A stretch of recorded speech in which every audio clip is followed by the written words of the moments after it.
This podcast is brought to you by the IIEA, sharing ideas, shaping policy. Good afternoon, everybody, and thank you very much for joining us online for this IIEA webinar. I'm very pleased to be chairing the session today.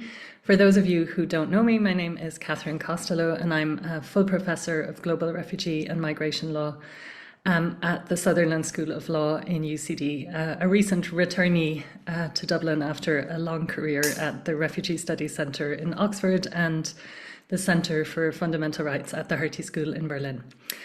I'm pleased to introduce our speaker today.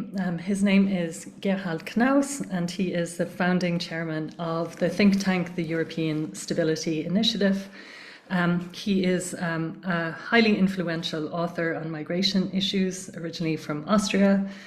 He's the author of a book in German called Welche Grenzen brauchen wir? Which maybe you can see, as well as a book with Rory Stewart called Can Intervention Work? And his work has been highly influential in the development of European asylum and migration policy. Today, his title is Addressing the Myths and Misconceptions Amidst the Rise of Right-Wing Populism. I gather, Gerald, you're going to speak for about 20 minutes. And the way that these webinars work is that you are welcome to pose your questions at any stage through the Q&A function on Zoom.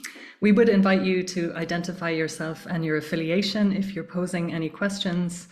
And after Gerhard's address to us, we will open up the Q&A for discussion and hopefully have a lively and insightful discussion about these very pressing topics. I think with that, I'll hand over to you, Gerald, and I gather you have a presentation also. Yes, well, thanks a lot. So let me see how that works. Now, all right, well, superb. Thanks a lot. Well, thanks to the IIEA in Dublin and to you for inviting me to this debate. I will try to cover a few big issues from the perspective of somebody who spent much of his time in the east of Europe and, of course, in the center of Europe, here in Berlin for the last 8 years again. Let me introduce myself quickly. My first job after studying was teaching economics in Ukraine. So I've spent quite a lot of time in the east, first in Ukraine, then a few years in Bulgaria. That was my first book. Then in Sarajevo for 4 years, working for international organizations where migration and return of displaced following ethnic cleansing was a big issue. And I worked on this in international organizations. And then in Kosovo, where of course also return minority rights were a big issue. I wrote, as you've said, a book in 2011 with Rory Stewart on intervention. But the big issue was how to prevent war and expulsion and build democratic peace. And then in 2020, with a new edition last year, which borders do we need in German? Now, I would like to start with something that is perhaps unusual in these debates, which is to say that the continent of forced migration at the moment is Europe. And that's not completely new. The Cold War hopes at the Paris summit in 1990, when all the countries of the continent except one, Albania, came together and said, from now on, there'll be peace, democracy, and human rights, were immediately dashed in 91. We had mass expulsions in Croatia from the summer. Dubrovnik was bombed. 92, the war in Bosnia erupted, with mass expulsions as an explicit goal of war. After 3 years, we had more than 100,000 dead in Bosnia, and we had millions, every second Bosnian expelled. The potential of the kind of nationalism that we saw in these wars, aggressive nationalism in this case by Serbia's president Slobodan Milosevic, to expel millions was always visible. Now, this is actually a European story that most of us who grew up in the West have not fully realized. It started out with the fighting immediately at the end of the Cold War, or even as it ended, Armenia, Azerbaijan. The unresolved conflict in Transnistria led to hundreds of thousands being displaced. Ossetia and Abkhazia and Georgia, wars in the early 90s, unresolved until today. The war in Croatia, I referred to the 3 years of war in Bosnia. I referred to 98, when the fighting started in Kosovo, displacing hundreds of thousands. And then in 99, 1 million people as NATO intervened in Serbia.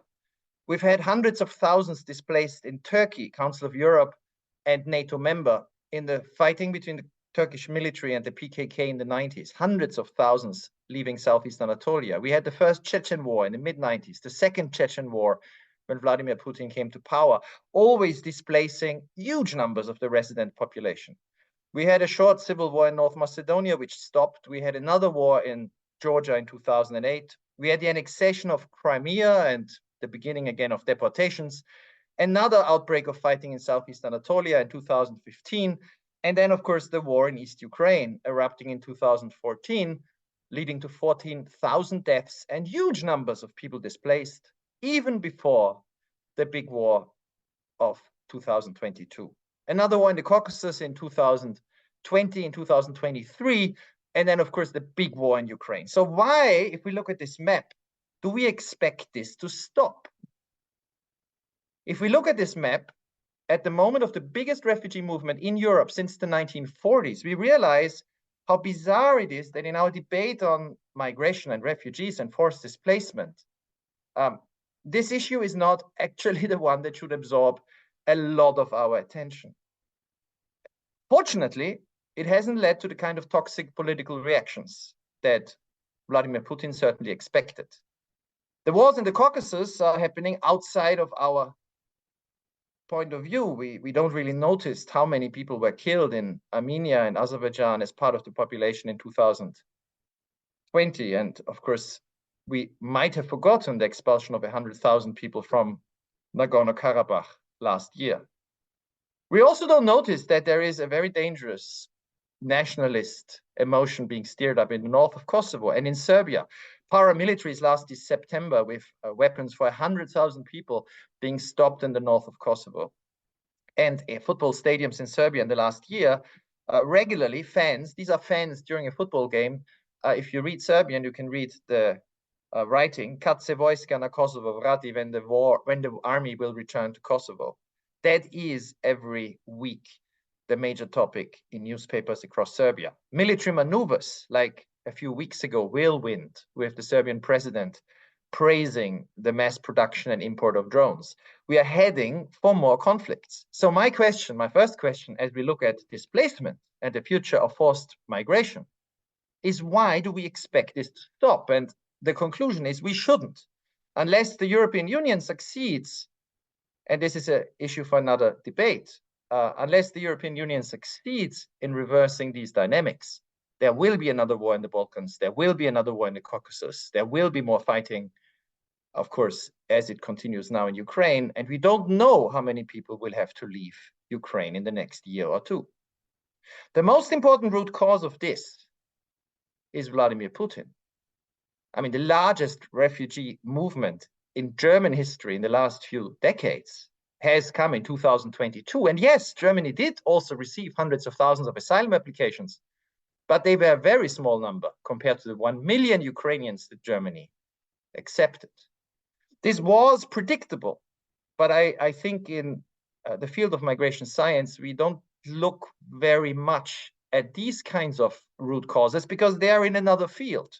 So the fact that people like Garry Kasparov, the chess world champion and opposition leader in Russia, had predicted these kinds of policies already in 2015, that we had seen these policies in Grozny, that we had seen the war in Georgia, that we had been warned by Russian opposition people like Boris Nemtsov.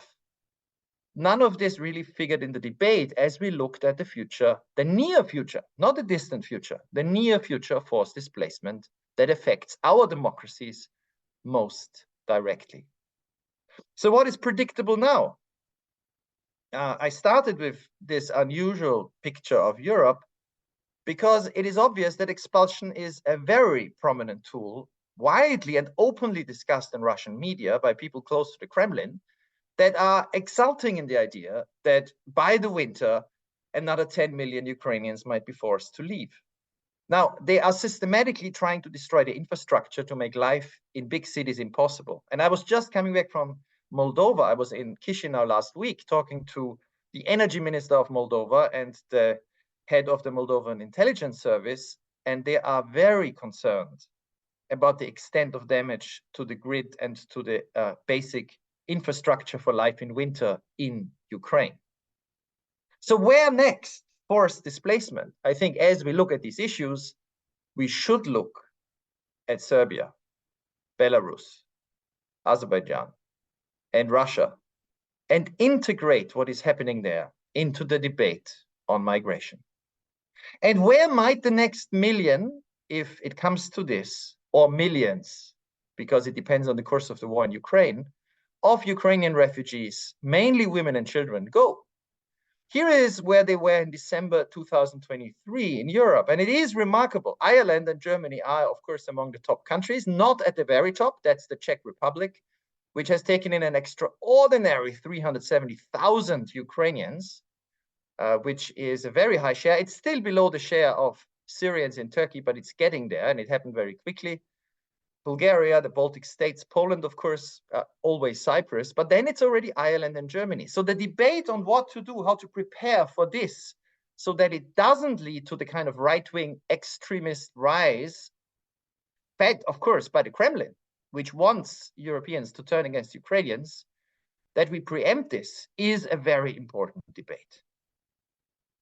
But what you probably expected me to talk about, I do want to talk about also, is the other border. Here, the numbers are very different, much smaller, but not the number of deaths, because Ukrainians, of course, do not need smugglers. They come legally.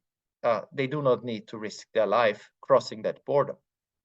Others do. And the status quo at Europe's southern border is, to put it in one word, horrific. It has been horrific for 10 years. From 2014 to 2023, and these are just the IOM numbers, the estimate is 28,000 dead in the Mediterranean. And because I talked about wars before, these are numbers as if there is a war ongoing. I mean, you know, the whole death toll of the Troubles in Northern Ireland was below 4,000 over 29 years. So 28,000 deaths at Europe's border is horrendous. And it's not going down. Last year, 2023, 3,900 dead only on the routes to Spain and Italy. And these are the cautious IOM figures. We've also had cooperation with Libya, and that's official, started by Italian center-left Minister of Interior Marco Minniti in 2017. Since then, we've had 3 other interior ministers in Italy. They all continue it, and all of the EU supports it. And it's been an Irish journalist, Sally Hayden, who's described in great detail, as have many others, but this is, of course, one of the best descriptions, the horror of what happens to the people. More than 120,000 since early 2017, taking back from the sea to Libya into camps by the European Union's partners. We have a politics of fear that has led to the collapse of the rule of law at many EU borders. I mean, this is not something to fear in the future. This is happening or has happened already. In Poland, in late 2021, the Polish parliament, the Sejm, the lower house, and the Senate, the upper house, discussed whether to exclude children from the forced expulsions ordered by border guards into the jungle, the wild forests of Belarus in winter, if they are caught at the border. So the debate wasn't whether pushbacks were illegal, pushbacks were legalized by Polish law, but whether to exclude children. And the lower house won the debate, and children were not excluded. This is the law on the books in Poland today. Others in the Baltic states do the same. This is a war, has been the slogan of Viktor Orban. And when we talk about far-right extremism, let's not forget he's the longest-serving leader of a European government. After Angela Merkel resigned, nobody has been in power as long as he has. And he has built his career on fanning fears of mass migration and then arguing that his opponents are hypocrites because they say they want to control it, but they don't know how to. Hypocrites who are also incompetent. And on the horizon, of course, we don't know what will happen in November, is the potential that the biggest supporter globally of UNHCR financially, the biggest resettlement country in the world today, still the United States, will return into the hands of somebody who's preparing the most radical anti-refugee agenda that any American president has implemented certainly since the 50s, since the forced expulsion of millions under President Eisenhower to Mexico. Toxic ideas like the Great Replacement, this conspiracy theory concocted by far-right French intellectuals decades ago, which were really on the margin because they sound too crazy. Elites in Europe are trying to increase irregular migration from African and Muslim countries to replace the population because they can then rule them more easily. These crazy ideas that Europe is losing its population have gone mainstream. Trump certainly believes them. And the sense of a loss of control, although the numbers are not comparable to what we've seen coming in as numbers of refugees from Ukraine, the sense of loss of control feeds these fears. So in response, what has Europe done? The Libya model has become the template. Last year, what we've done with Libya is to basically go to a country, say you get money and you stop people. We don't return them. We don't return them because obviously you're not a safe country, but we stop them. No, you stop them and we give you money. Or we stop them together, but you do the work and we give you the tools, including equipment. The response, of course, in Libya, as in Tunisia, as elsewhere, has been horrendous for human rights. People being taken from port cities like Sfax into the desert, dropped there. The point about these kinds of agreements is that Europe is not actually getting into contact with the refugees. So legally, European governments say, we are not really responsible what happens to them later.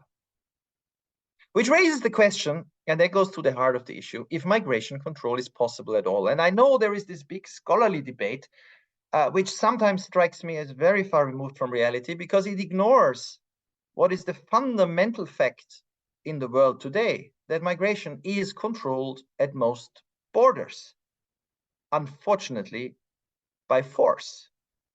Even the most desperate people can be stopped crossing borders because they are stopped across the world. Australia stopped all boats 2 times, 2001 and 2013. There is a debate which is interesting about how it was done, but the fact is that no boats are anymore arriving in Australia. So this is, of course, a sea border. And what is striking is that the Labour Party in Australia, back in power, this is their poster. The election has not changed Australia's tough border laws, has fully joined the consensus that any boat needs to be turned away.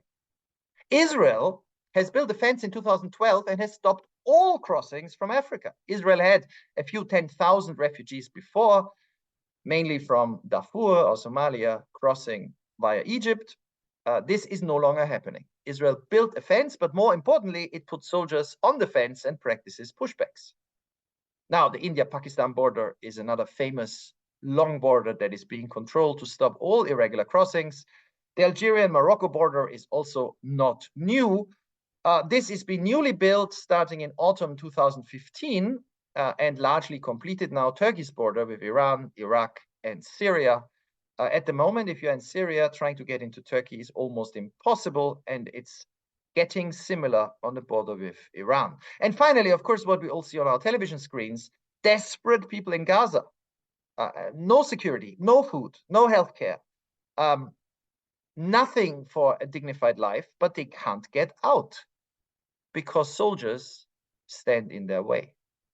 So the often heard argument that somehow, and I hear it in migration debates, we can't really stop migration, always assumes, and it's a noble idea, that the tools that will be used to stop migration will not be the ones that we see practiced around the world. In fact, across the world, few people succeed in crossing borders for that very reason, to find protection. Now, the images we get served in these debates about climate refugees and millions and hundreds of millions about to leave are therefore misleading. It's not that desperation might not increase. It certainly has increased in northern Syria on the border with Turkey or in Gaza. It's just that when states put soldiers with an order to shoot at borders, even the most desperate can't get out. And we know that from Europe from decades ago, because that was the fate of the Jews of the Third Reich trying to get into Switzerland. It's also misleading the way UNHCR presents its numbers, because they suggest that a huge number of people are actually becoming refugees every year. Now, a refugee is somebody who crosses a border and gets protection. Let's look more closely at the UNHCR figures, because they show a deep crisis, but it's a different one from the one we think. Yes, the number of forcibly displaced people, according to UNHCR, has increased, doubled in a decade, between 2013 and the latest report, end of 2023. But look at the numbers of forcibly displaced before Putin's attack on Ukraine. This is from UNHCR, end of 2021, just before the February 2022 attack. 89 million people forcibly displaced, and you see the 27.1 million refugees, among which almost 6 million are the descendants of the Palestinians, who of course have never crossed the border because it was their grandparents who fled before 1948. If we look now at the number of refugees under UNHCR's mandate, which is a different story, we see this picture. End of 2017, 19.9 million refugees under its mandate in the world. 4 years later, it was 21.3. So in these 4 years, in which every year we had the feeling that the number of refugees in the world is exploding, in fact, globally, according to UNHCR, that number only increased by 1.4 million. And of those, a very high number will be children. Children born as refugees. In 4 years, UNHCR estimates that 1.9 million children are born as refugees. They are, of course, counted, whether they are born in Uganda or Bangladesh or Turkey or Germany. So 1.4 million more refugees in the world, 1.9 million children born as refugees in the world. In those numbers, we're beginning to see that all those violent borders and fences and pushback policies are having a devastating impact. Contrary to what many people think, it's very hard for people anywhere to cross borders and get into countries to get protection. And that's, of course, why the largest number of refugees are in Turkey, because Turkey for many years had an open border for Syrians. And that's why the largest number of refugees now are Ukrainians in the EU, because the EU has an open policy. The future of refugee numbers is not determined by root causes. It's determined by policies at borders. The big jump in the global number of refugees under UNHCR's mandate was, of course, between 2021 and 2022. And that is the war, largely the war in Ukraine, not only, but largely. Now, to put the war in Ukraine back in perspective, in 4 years, increase in the world number of refugees, 1.4 million. In 3 weeks, increase in the number of refugees just from Ukraine in the European Union, 3 million. The question for us is not, is control possible? That we know. The question is humane control possible? Is control possible that respects the human rights conventions that we have given ourselves as democracies decades ago, whether it's the convention, the European Convention on Human Rights, the Convention on the Rights of Children, the Convention Against Torture, or of course the Refugee Convention itself. Now, let me say something about the EU-Turkey statement. I know this is always a big debate, but just on the facts. What we see here is the number of crossings from Turkey to Greece every month in the 5 years, 2014 to 18. And if you add up what has been highlighted here in yellow, the 12 months before the EU-Turkey statement, which started to be implemented at the end of March 2016, in those 12 months, you had 1 million people cross from Turkey to Greece. This is completely unprecedented. That has never happened, such a movement across the Mediterranean. Not since, not before. 1 million people, because Turkey at that time had already more than 2.5 million Syrians. It's now 3.1 million Syrians in temporary protection at this moment in Turkey. 1 million people cross, and then something happened. In April, the numbers drop. Forget the 12 months. Look just at the 3 months in winter. In January, February, and March, in 3 winter months, you have 151,000 people crossing. Now, in winter, numbers always go down from when it's easier to cross the sea. So everyone expected in Turkey and elsewhere that, of course, as the sea would become calmer, the numbers would increase. In fact, they dropped like a stone. The 3 months, January to March, 151,000, compared to 3 months in summer when it was 5,000, and the 3 months the next winter, 2017, when in the same 3 months it was about 4,000 people. So here too, like in Australia and elsewhere, the number of people who crossed was dropping dramatically. We had proposed already in 2015, my colleagues and myself, a paper which we then shared widely, how to achieve this without violating human rights. And the idea was that Turkey would agree to take people back from a cut-off date. It would take few people back, but the idea was to deter future arrivals and instead do two things. Offer massive humanitarian support, the biggest in the history of the EU, 6 billion for 4 years for the Syrians in Turkey to enable them to send their children to school, and offer legal migration for Syrian refugees from Turkey to European countries. We had recommended 500,000 resettlements in September.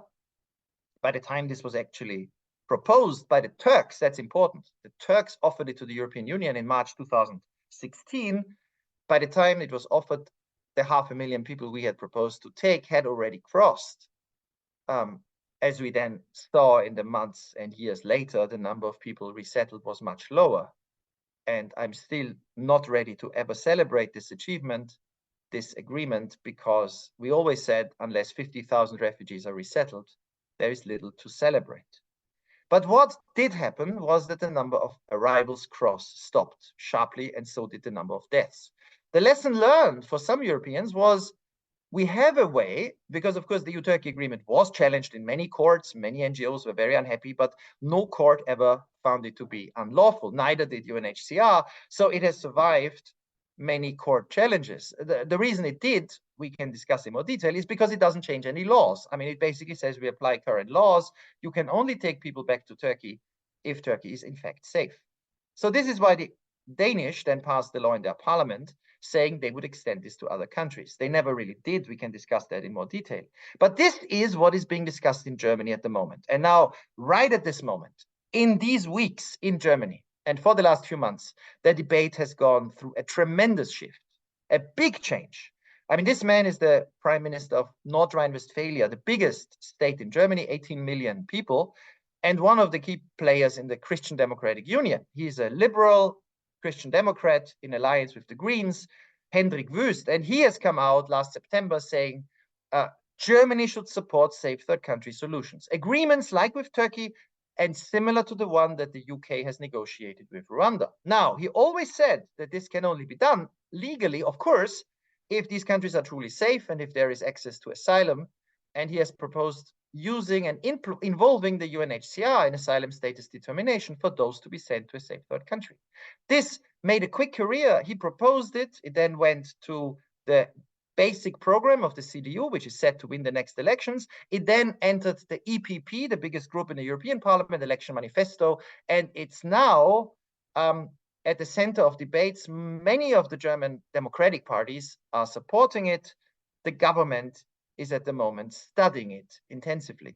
There have been meetings between the 16 leaders of the German Länder and the federal government. There was one meeting last week, and it was agreed that the Federal Ministry of Interior of Germany would prepare detailed scenarios how this could be done, because of course the devil is in the detail, and what the legal, practical, humanitarian, and I would say moral challenges are. I went to Rwanda recently, as did many Germans, politicians, and I was particularly interested in this experience. UNHCR is taking people to Rwanda since 2019. UNHCR has praised this for years. Rwanda is the only partner today, because Niger is out, that is helping UNHCR evacuate people from the hell of Libya. They are being taken to this emergency transit center that has 700 places. They could be taking more people from Libya there, but here the idea is resettlement. This is run by the Rwandans together with UNHCR and others. UNHCR is doing status determination. This was one of the centers, one of the places. They are doing it all the time. I spent a few hours there talking to the people escaping the hell of Libya. Accommodation in houses, new buildings, and UNHCR has been praising this. Rwanda has been saying this is proof that people can be safe. But be careful, this is of course asylum status determination, not by Rwanda, but by UNHCR. And that is why it is considered safe. Secondly, people are not staying there. They get an option to stay, but they can resettle. This is the Hope Hostel, one of many places prepared for people that were supposed to come from the UK. I don't think any will come. Labour has said it won't do it after the elections. But Rwanda is prepared, and that's what Rwanda told the Germans. It told the Germans and others in Europe, we are ready to receive a few thousand people, and we have learned from the UK experience and the courts what is necessary. We've reformed our asylum system, and by the way, we are ready to give everyone who is sent to Rwanda immediately unlimited residence permits, so there's no fear of refoulement. Our asylum system is been reformed, but it doesn't matter because anybody who comes here can stay and will be supported on the same conditions.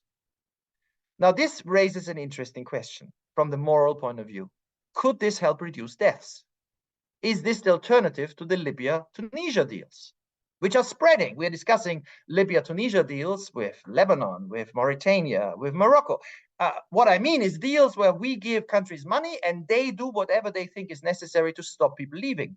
If people reach Europe and we send them to a safe third country, we are responsible that the conditions are met. So the incentives are completely different. We know that sea rescues are crucial, and it was a crazy idea by Italian governments to attack sea rescuers as responsible for people crossing. But we also know that sea rescues don't stop deaths if arrivals keep going up. In 2016, we had more sea rescues in the central Mediterranean than in any year in history, 180,000 in 1 year, an armada of boats, Italian state boats, the Carabinieri, the Coast Guard, an EU mission, commercial boats, and a large number of NGO boats coordinated by the Italian Maritime Rescue Coordination Center, rescuing 180,000 people. But it was the deadliest year ever on this route, with 4,600 deaths, even more than last year, just on one route, because so many people got into boats. So can one have the goal of 0 deaths by having safe third country agreements? And to make this concrete, let me look back at the EU-Turkey effect. I mean, the EU-Turkey agreement reduced numbers of arrivals in the first 3 months before the agreement to the 3 months in the summer when arrivals always go up, from 151,000 to 5,000. That's 3%. The number of deaths decreased from 366 to 7 the winter after it was 13. If we would have had agreements with safe third countries, Rwanda or others, last year, just for the routes to Italy and Spain, then instead of 215,000 people, which is the number that crossed, if 3% would have crossed, it would have been 6,000. And instead of 3,900 people dying, it would have been 140. Now here I'm taking something that we know has worked with all its imperfections in reducing numbers of deaths, applying it to routes that we know with real numbers, and asking the question, if in 1 year, safe third country agreements might have saved 3,700 lives last year, is it really immoral to seriously think how we could make them work? Or is it a moral obligation, given that at the moment we have no other proposals on the table to stop thousands of people dying?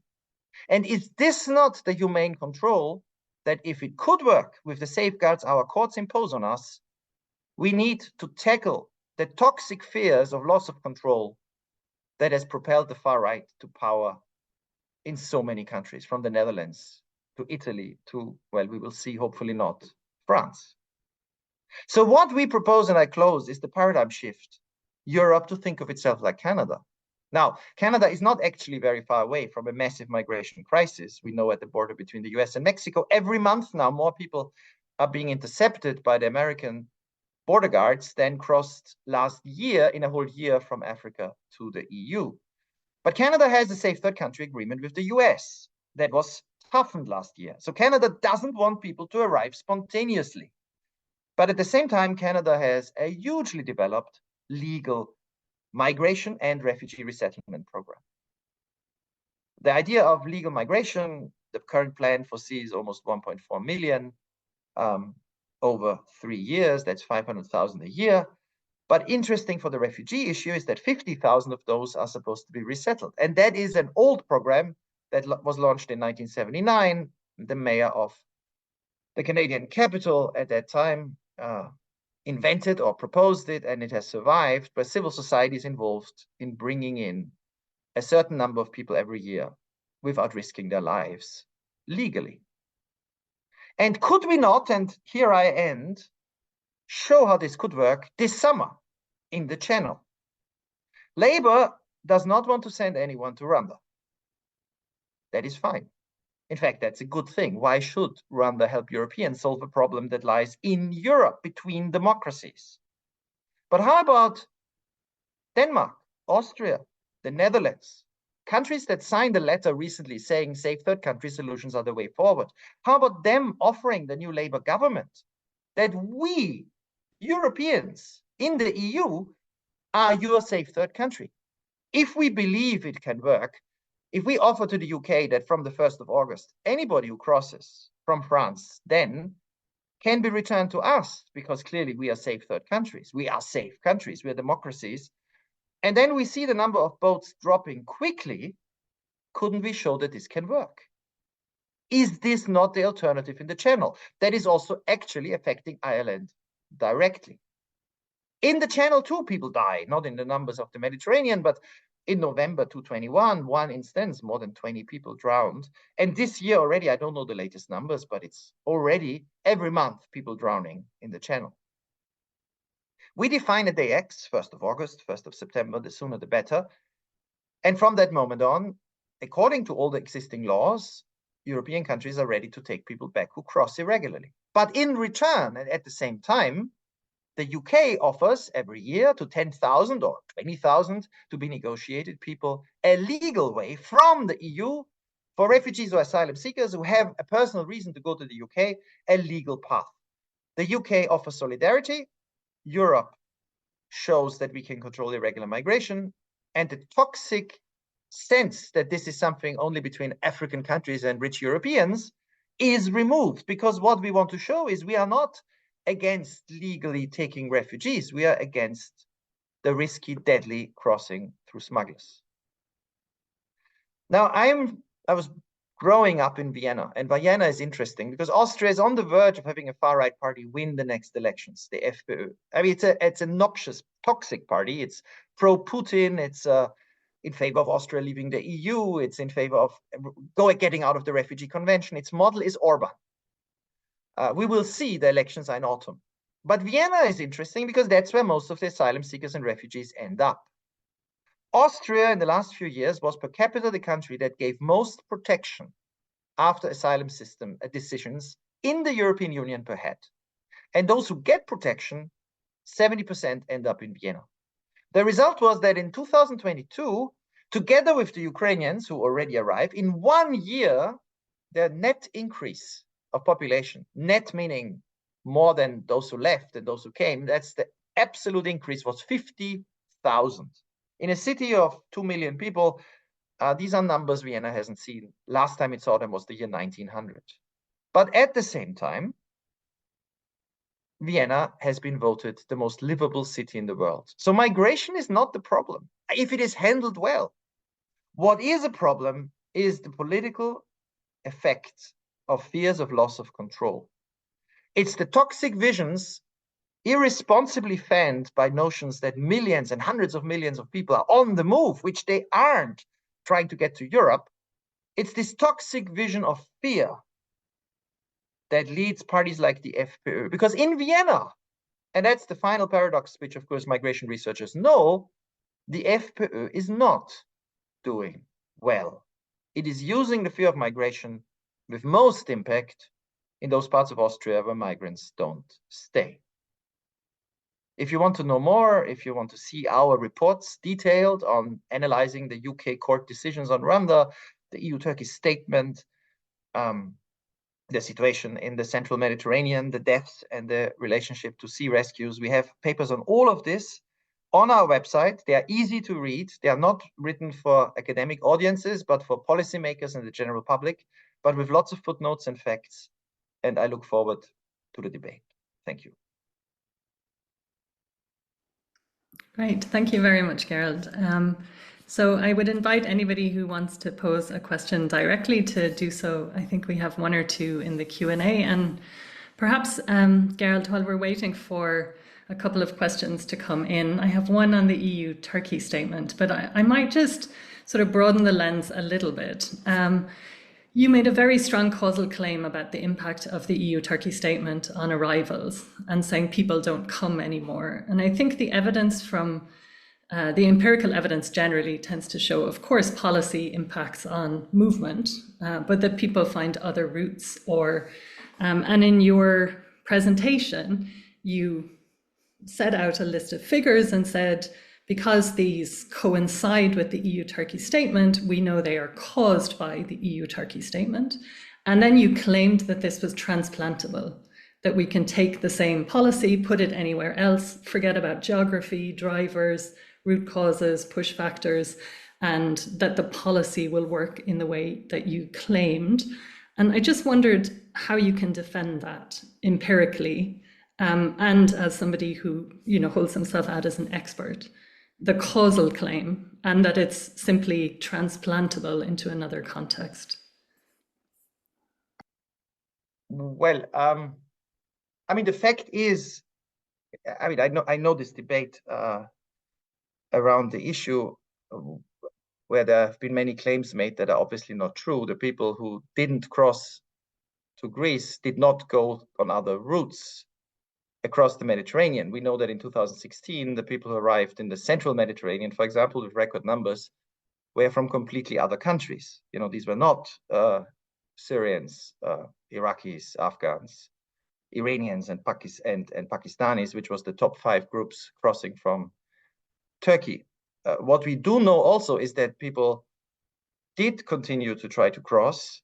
And of course, the EU-Turkey statement only concerned the sea border, very marginally the land border, but on the land border, Greece has continued to make pushbacks, and it didn't concern the border with Bulgaria at all. So the claim I'm making is that what we saw is that the numbers of people crossing and dying at sea dropped like a stone to 3-4% within days of the decision. And in every other year, from winter to summer, numbers increased. Every other year, always, for obvious reasons. I mean, this is what anybody in the Coast Guard will tell you. That's what anybody on the islands will tell you, because in winter, actually, it's very dangerous to cross. I mean, the sea is rough, it's difficult. Now, in the summer of 2016, numbers didn't increase. For 4 years, numbers didn't increase. And we also know that at sea, there were no systematic pushbacks by Greece until the end of the EU-Turkey statement. When I say the end, it's when Turkey said we no longer take anyone back. That was in March 2020, 4 years later, exactly 4 years later. April 2020, we have the beginning, very well documented by now, of systematic pushbacks by the Greek Coast Guard at sea. So the alternative to the policy of the EU-Turkey statement, which is what my colleagues and I had feared and predicted. Why predicted? Because we talked to policymakers, we followed the debate. It was clear that in Europe in early 2016, there were 2 plans on the table. One was the idea of an agreement with Turkey, like Angela Merkel wanted. And the other was the plan of Orban, which was close the borders by force with military, force Greece to do pushbacks. That was Orban's plan. Well, this is what we have today. I mean, today, Turkey no longer takes anyone back. There's not been a single organized return from Greece since 2020. But there have been violent pushbacks all the time, including people, as was recently alleged again, but the reports have been around for 2 years, people being pushed into the sea. I mean, allegations of very serious crimes. I know for a fact that people are being captured on the islands, put on plastic boats and sent back out at sea. So can I just interrupt there, because that sort of touches on 2 related questions that have come through in the chat. So I suppose in your mind, I think when you say the EU-Turkey statement, you mean the EU-Turkey statement as I envisaged it working. But of course, it did lead to, and continues to lead to, mass detention on the Greek islands and human rights violations there. And then obviously Turkey stops cooperating, and then we get mass pushbacks. And so we need the agreement again, no? I mean, that's basically what if you're advocating a policy and third countries don't engage in this form of cooperation for obvious reasons, then it's not really a policy fix. And that was a question that came through in a question from Grażyna Baranowska, saying, how do you continue to explain advocacy of safe third country policies in light of the policy failure of the EU-Turkey statement, because it stops working. I mean, even if we accept that it worked in the beginning, then it stops working. So yes, it worked for 4 years, it stopped working. But now, are we interested? I mean, that's my question now as researchers, why it stopped working. You know, who was in Ankara in late 2019, the months before? I mean, I was with my colleagues. We were in Ankara. We were talking to people. We were in Brussels. We were talking to people. We were on the Greek islands, and it was clear that something was going to happen because Turkey said that the EU had promised things that it didn't deliver. It had promised 6 billion euros, which it had committed as promised. So the 6 billion were actually programmed within 4 years. The delivery of the money always takes more time in Europe, and that the Turks could just grudgingly accept, but there was no promise of new money. So the EU, some in the EU, and I remember I can give names. I mean, I wrote about a whole chapter on this, on what then collapsed. There were people in Brussels and in some EU capitals who thought, well, the Turks are bluffing. We don't give them more money. So that, of course, is crazy. You know, if you want to have a safe third country policy, Turkey did have all these refugees. It still has them. So let me, instead of, you know, perhaps just give me 30 seconds and I say what I think should be happening now. I was just in Turkey again. There are these 3.1 million people, Syrians. There are a few 100,000 others also, but let's focus on the Syrians for a moment. 3.1 million with temporary protection. What is their future? These are, half of them are children. The parents don't want to see them on these boats drowning. Irregular migration is a very hard option for them, and Greece and the EU is supporting pushbacks. Turkey at the moment has a debate on whether they could be pushed back to Syria, where they can't. I mean, there is a certain number that Turkey has tried to push into the small area of Syria Turkey controls directly itself. But this is not an option for hundreds of thousands, not to speak millions. It's just simply not an option. And Turkish policymakers know that. So the only option is finding what UNHCR calls durable solution for 3.1 million people. So my proposal is, and I think migration researchers around the world can push for this, we need a new agreement with Turkey, which learns from the lessons, but builds on new things. We should offer to Turkey, Germany, Greece, others, a coalition to offer every year 60, 70, 80,000 Syrians the chance to come to Europe to work. You know, they are already refugees. We don't need to make a new status determination. We know Syrians get protection. We offer them work migration. There are labor shortages. You can argue for this politically. They will come. They will come with their families. And in return, and this is the deal, we promise for 5 years to take a significant number every year through resettlement. In return, Turkey again says we will take back anyone who crosses irregularly. But this time we make sure that, as in the Rwanda agreement, the people that are being sent back have access to a fair asylum system. It could be either UNHCR, and Germany is the second biggest donor of UNHCR, together with Sweden, the fourth biggest donor, and the US and Britain could remind UNHCR that this is what UNHCR had offered to Australia in 2011 in Malaysia. So it's not a new thing. If UNHCR doesn't want to do this now, then what one could do is say, like Turkey, anybody who's being sent back, Turkey accepts that its asylum system, like in Rwanda, is going to be upgraded by, for example, including officials from European countries. Rwanda has accepted that the highest British Court of Appeals president a few years ago is co-president of their Court of Appeals. So this is another option. But let's leave that out for the moment. Turkey says we take a few people from a cutoff date. The idea is like 2016, it stops. But we offer a large number of legal routes. And why only for Syrians? We could also have UNHCR assess claims of Afghans in Turkey, and those who get protection might qualify for resettlement. In return, Turkey offers every year a number 3 times that to give them a legal residence. So the goal is within 5 years, Europe takes in 300,000-400,000 people in an orderly way, so they have a durable solution. Turkey gives a durable status, which turns into long-term residency, right to work, and citizenship potentially to another 1.4 million people. We are reducing the potential that this will be, like in Lebanon or elsewhere, a forever refugee population. So this is the kind of thinking I think we need now. And I think what we are passively doing at the moment is one political spectrum says, don't talk to these countries for returns or such kind of agreements. And the other part says, pushbacks are fine. Let's just double down on pushbacks. Okay, it doesn't accord with my understanding of the policy space to say the only tool to regulate refugee opportunities is safe third country agreements. Can I ask you, what is the third There's option? a lot of work on resettlement, on pathways for labor, the labor side, the positive side of refugee inclusion. There is a lot of work going on in that space, but it isn't always tied with safe third country, because safe third countries, in my experience, since Europe has been using it since 1990, never work very well. So in your vision for the UK, you've said if the UK could return to safe third countries in Europe, there would be no irregular arrivals, but the UK could return refugees to safe third countries in Europe since 1990 under the Dublin Convention, and that never deterred irregular arrivals. It was just that most irregular arrivals were clandestine arrivals in the backs of trucks. There's no major increase in numbers of asylum seekers to the UK, it's just in a more visible form. Because it never worked, Dublin. That's the point. Dublin had no cutoff date. Dublin, I mean, I am in favor of scrapping Dublin completely because it's a huge effort which really doesn't work. But if we try to reduce the number of boats crossing the channel and people dying in the channel, then that is a way. I mean, so listen, what I'm saying is, so for you, safe third country and Dublin are unrelated policy tools.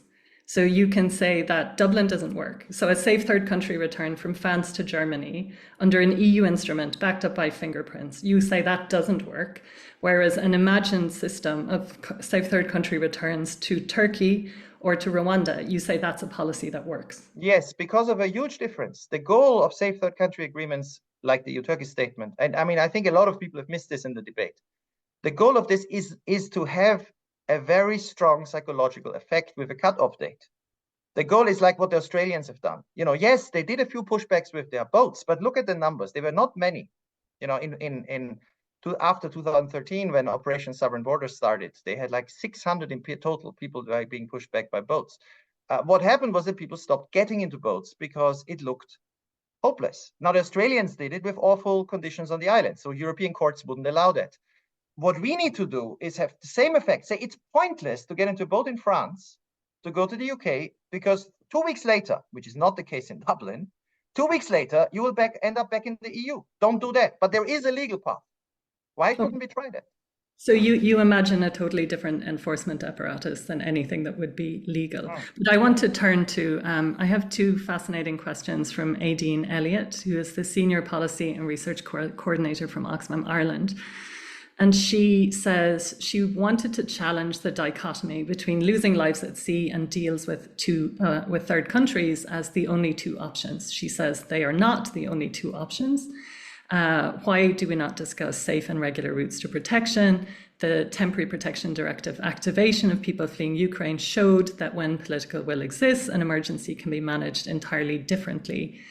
And on third country agreements, she points out the global inequality of what you're proposing, because most refugees are in low and middle income countries, and why should we be expecting them to host more rather than the other way around?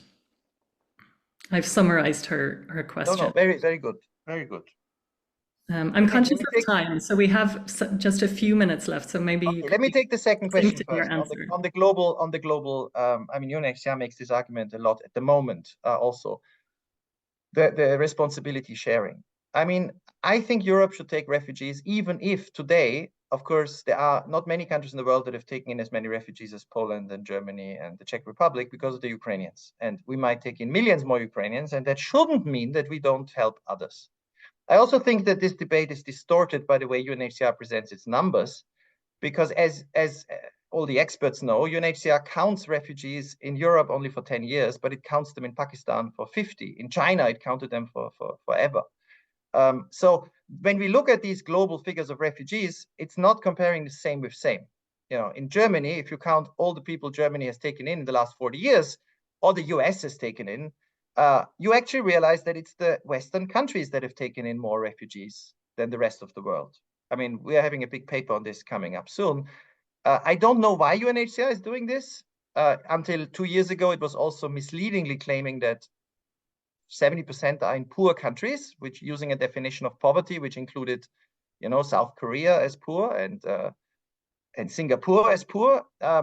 I think there is, it's not fact-based. I think migration researchers should call that out. What we should be doing is having more legal routes to migration and for refugees. I fully agree. The chance is big that we can get that as long as we have centrist parties winning majorities that respond both to the needs of the labor market and to the concern about human rights. I mean, in Germany, the CDU, the SPD, the Liberals, the Greens don't want to see the European Convention on Human Rights being blown up. The AfD does. Geert Wilders, I'm not sure. If he could, he might destroy these conventions. Marine Le Pen has talked about this in the past too. So we need to keep centrist parties winning elections, and they can do that by saying, we will organize migration. We need migrants. We also will use this to bring in more refugees. Our model is Canada. And if you look at the number of people who Austria gave protection to just in the last few years, per capita #1 in Europe, if the rest of the EU would have done just what Austria did under under a center-right government and Minister of Interior, Europe would double the number of protection granted. Canada gives more protection in the end than most European countries. So I don't think we should give up on the idea of giving more protection. I just think it's toxic to say, and not to fight for more resettlement. I agree with the question asked. We should fight for more resettlement. But I tell you, every politician, you know, I'm not an academic, although I lecture at universities from time to time. I don't write academic papers. I talk to policymakers because in the end, they need to be persuaded. And the public that the policymakers need to persuade. And policymakers tell me everywhere, including in Canada, if they lose control of their border, legal migration routes are in danger. Yeah, but if Canada would have a mass influx from the US that looks out of control, it might scrap its resettlement program. The reverse can also be true. If we have legal control of borders without the brutality, we might argue for many reasons, humanitarian, moral, and economic, that we need more safe and legal routes. I'm conscious of time. We had other fascinating questions which were probing really the wider question about the move to the far right and whether migration, and I might just take this as the final question and then ask you to be brief in your response, but whether this link between, as you asserted, that control of migration is necessary in order to avoid the rise of the far right, whether again that's really correct. Certainly migration is a topic the far right exploits. And again, this is a question that came through from two of our questions, so I'm summarizing. But that if you look at the real drivers of the rise of the right, you might look at, you know, economic factors or, you know, a whole range of other political factors. So I think the way you've portrayed it, and this was what the questioner wanted to ask about, is saying, you know, control of migration is necessary, or else we will see a rise of the far right, whether that's really borne out. Well, I mean, you can look at how they campaign, the practical issue. You go to Brandenburg, there are elections in 3 East German states coming up. You look at their posters, you look at what they say at their events. I mean, I tend to argue that we should take seriously what people actually say, and they certainly believe, that's what they've been doing, the AfD, and it's not migration alone. And this is, of course, what makes it so dangerous. It's much, much worse. It's the myth of the great replacement. I mean, they are making a policy based on facts. Many people cross with myth, where they exaggerate the numbers highly. This is why I agree with all migration researchers who say, wait, let's put numbers in perspective. But of course, the fact is that at the moment, we don't have control. It's not that millions come. But what they are then doing is they are taking the images of control, they are taking the high numbers, and then they are creating a myth that there is a threat to European culture. And this is mixed with toxic anti-Muslim prejudice. I mean, this is central to this. It's not neutral. I mean, it's very much focused on one particular group of migrants, and basic racism about Africans and people from outside of Europe. But this is how they campaign. Now, I don't think we should address all their concerns, and many of their concerns are criminal. Ethnic cleansing is criminal, expelling people is criminal. They want to expel people who look different, who are even citizens. But let's not forget that this is a real risk. I've seen it in the Balkans. We've seen it in the US under Eisenhower. He expelled American citizens who had Mexican names, had immigrated from Mexico, and he expelled them in the 50s to Mexico. So it's a real risk. The mainstream party position, and this is the big question now, in Germany, as parties face these elections where the AfD, the far right, could be the number one in all these East German states with this toxic campaign, is what do they say? And there, I think they need robust policies that defend human rights conventions, the right to asylum, access for refugees to Germany. But I tell you, all of these parties know that they also need to have a policy of how you can control things. And then, of course, the paradox for them is that Orban is the one who says, I'm honest. You can't control it without human rights violations. Just be honest. What I argue and my colleagues argue is that that's just not true. If we try hard, if we offer serious incentives, Europe did not try safe third country agreements with other countries in the world because we had a connection criteria which made it impossible. We negotiated once with Turkey. There were no safe third country agreements with African countries Europe ever negotiated. If we give real incentives, why shouldn't African countries be interested to take a few thousand people, given that that would allow us to hold the center together around a pro-human rights and, in the end, pro-refugee policy? A last sentence, an anecdote. I spent a lot of time in the Netherlands the last few years, with civil servants, with political parties, different parties in the center. How do you talk to the Netherlands on migration now when the migration minister is somebody who uses extreme far-right terminology because she comes from Geert Wilders? I'm not going to the Netherlands to discuss policy anymore. Great. So perhaps we have the same in France. Perhaps we have the same in Austria. Perhaps we are getting to the point when the search for pragmatic solutions in line with control but without violating human rights, Orban will have many more allies. That's the risk that is real. And that risk I see very clearly. And if people don't see it, perhaps it's because they don't have the same, aren't in the same countries I spend most of my time in, and they don't talk to the same policymakers who ask, how do we fight campaigns? How do we win? Campaigns means, how do we win votes with policies that are not Orban? It's a problem for Biden, by the way. I mean, if he loses this election, it will have a lot to do. Not only, but the economy is not bad. Trump is a felon. But one issue where Biden has failed disastrously has been at the border for many, many reasons. But he's had more pushbacks than under Trump, under title, the pandemic title provision. He has had more deaths at the border. He's had many more arrivals, a loss of control. For Trump, this has been a gift. So thank you very much, Gerald. Those were very detailed and comprehensive answers. I'm very sorry to those who didn't get through in the question. You can write to me. I give them my email. I'll share my email, and my colleagues and I can put the email in the chat. Does one see it? Sure. And I mean, I think this was an event of the Future Proofing Europe project sponsored by the Department of Foreign Affairs, I think, and with that in mind, I think what at least 2 or 3 of the comments were trying to suggest was that scapegoating migrants, is something that we should all be aware of, but that the drivers of the far right might be much broader structural questions. And I think that's for discussion at another day. There was reference to Oxfam policy suggestions, Hinde Haas's work on migration myths, and other optics on migration that I think are also important. But thank you for sharing your ideas and for speaking so candidly and so at such length. And thank you everybody who joined us. I hope you found the discussion useful and stimulating. And thank you to the Institute, the IIEA, for hosting today. Thank you everybody for joining us. This podcast is brought to you by the IIEA, sharing ideas, shaping policy.